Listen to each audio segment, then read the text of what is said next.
Well, as we just heard, fighting is continuing in the Khan Younis region in southern Gaza. Military analyst Sean Bell joins me now to discuss this all for us and break it down. So, Sean, we've seen a lot of fighting already in the north. It's now coming down south. How do what Israel was doing in the north compare with the south? Yeah, it's definitely changing context, isn't it, Simon? I mean, this all follows the US veto of the UN Security Council resolution calling for a halt to the hostilities. But since then, Israel has definitely shifted focus from the north down to the south, with Khan Younis, as you can see, near the bottom of Gaza being their primary focus. Now, last month, aerial bombardments were clearly a main focus. There was very, very intense north of the city, caused devastation. But interestingly, today, we're seeing much more footage released by the IDF of the soldiers on the ground of actually street fighting. Now, what the IDF would have wanted to do would have been to continue their aerial bombardment. But you'll recall the Americans have turned around and said, there needs to be more done to protect the civilian population. And in the south of Gaza, there's a much higher population density. So what looks like happening is the IDF are going to be reducing their strategic bombing campaign, increasing the ground operations. And of course, that's a lot more dangerous for the Israeli soldiers. And we've already heard today, for the first time, actual numbers, 425 Israeli soldiers that have been killed since the 7th of October, includes 7 that were killed since Friday. It'd be really interesting to see if these growing numbers start to impact on public opinion in Israel itself. Yeah, good point there. OK, so what do we know also about what was said at the Arab Leaders Summit? There was one in Doha, in Qatar, and how that might impact the conversation?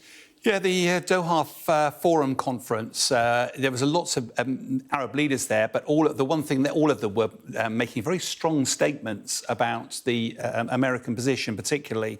The Prime Minister, Sheikh Al-Thani, said that there was a risk that an entire generation would become radicalised by the war in Gaza. And he wasn't just referring to the Palestinian in Gaza himself. It was also talking about potentially nationals, because the US position is becoming increasingly isolated on the world stage. And there's a grave risk here that there's some long-term damage done to international relations, particularly in that part of the world, which is about energy. It's also about investment.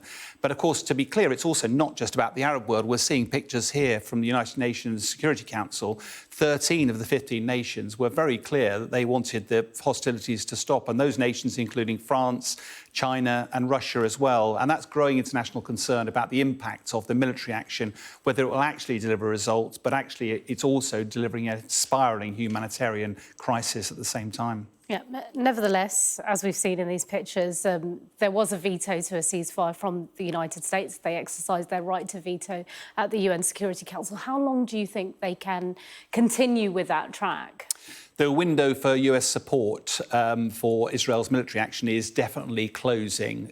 You can tell by some of the rhetoric around it from America. What's interesting, the IDF have said they're obviously trying to destroy Hamas's military capability. They can erode it, but they won't destroy it. They're trying to stop Hamas's ability to govern. Again, you can erode it, but you can't stop it.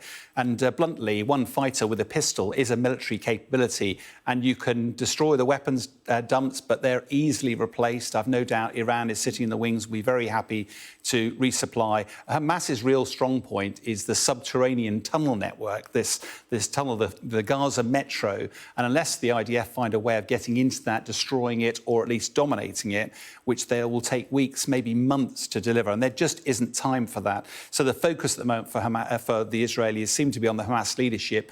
But once that window of opportunity closes, and once the Americans finally call halt, I suspect we'll see a resurgence in the conversation about these 137 hostages, which we've lost it from the news of late. We haven't been hearing about them, have we? Have we? No. Yeah. OK, Sean, thanks very much indeed.